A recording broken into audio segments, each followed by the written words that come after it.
In the ward where the cold winds creep, a lullaby sings the weak to sleep. Hands of care that softly touch, hands that take away way too much. Dreams dissolve, the silence spreads, counting bodies instead of beds. This is Breath Diaries, where every ending has a story, and every story ends with the last breath. Welcome. Here, the line between life and death is thinner than a whisper, and the moments most people never see are finally revealed. Through the eyes of a nurse, I'll take you inside the trauma bay, the ICUs, and the quiet corners where medicine collides with fate. Every story you'll hear is true, every detail witnessed, and for the first time ever, these final moments are no longer hidden. Some lives slip away quietly, while others fight until the very last second. But each one leaves a story I'm about to share with you. If medical mysteries and chilling true events and the true raw edge of human survival intrigue you, then you've come to the right place. Please, like, comment, share, and subscribe, because what you're about to hear, you won't forget. Now, let's get into today's story. Patient X. It was the kind of winter night that freezes the world in place. The kind where your breath just hangs in the air like smoke, and laughter feels louder because the darkness swallows everything else. They were young, 20-somethings, bonfire blazing in an open field, beer bottles clinking, music crackling from someone's old speaker. The kind of night where nothing else matters except the warmth of the fire and the thrill of just being alive. Patient X was there, 25 years old to be exact. Her smile lit up the circle of fire. She had no idea how short her night would be. The guns came out like toys, that's how it always starts. Not with malice, but with stupidity. One of the boys thought it would be funny, thought it was cool. He waved it around half drunk, finger brushing and touching where it never should. And then, just like that, a flash, a crack, and her laugh disappeared into a loud scream. The bullet tore into her left side, dropping her to the frozen ground immediately. The fire still burned, but suddenly no one felt its warmth. They didn't call 911, maybe because they were scared. Maybe they thought they could outrun what just happened.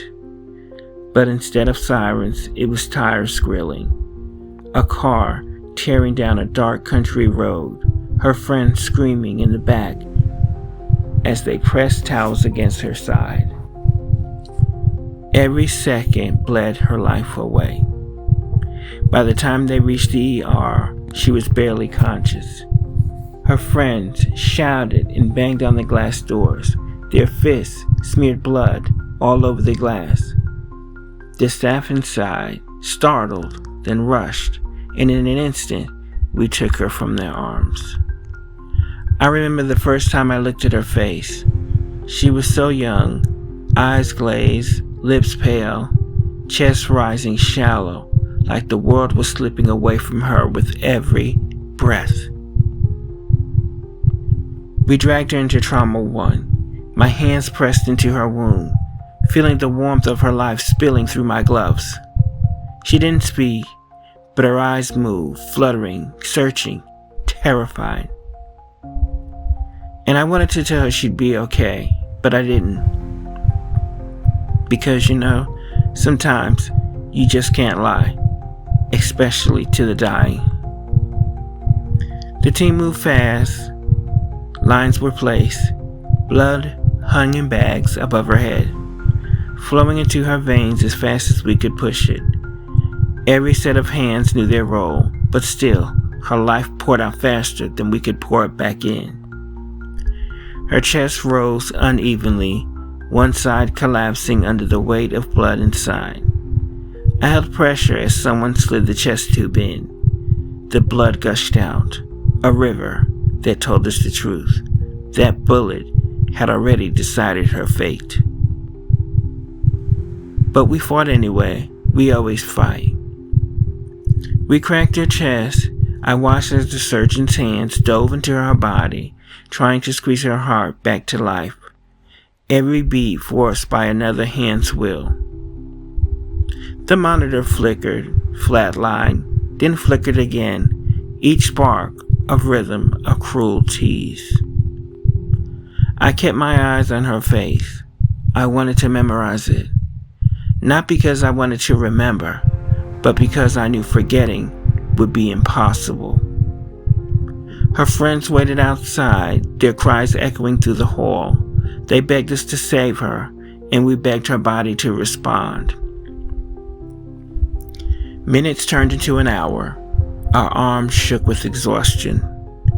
The floor sticky with blood, the air heavy with desperation.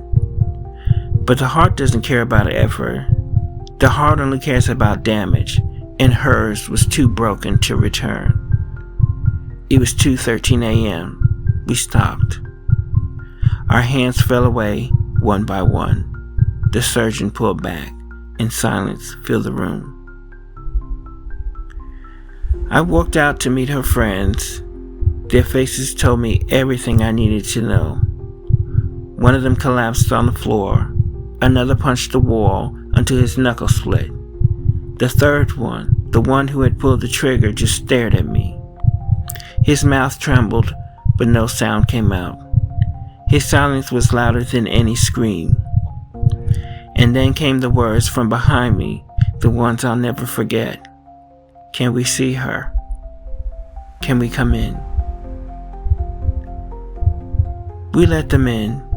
3 young men, broken by one reckless second. They stood around her, their sobs bouncing off sterile walls. And I couldn't help but wonder how many times they had laughed with her. How many moments had they wasted that she'd never get back. That night ended with blood on my shoes, her laughter replaced with silence, and 3 friends who would never be the same again. As I walked out into the freezing dark cold, the world was still spinning, cars still passing on streets outside, as if a young woman hadn't just lost her life. This is the life, and these are the stories of a nurse. Thank you. In the ward where the cold winds creep, a lullaby sings the weak to sleep. Hands of care that softly touch, hands that take away way too much. Dreams dissolve, the silence spreads, counting bodies instead of beds.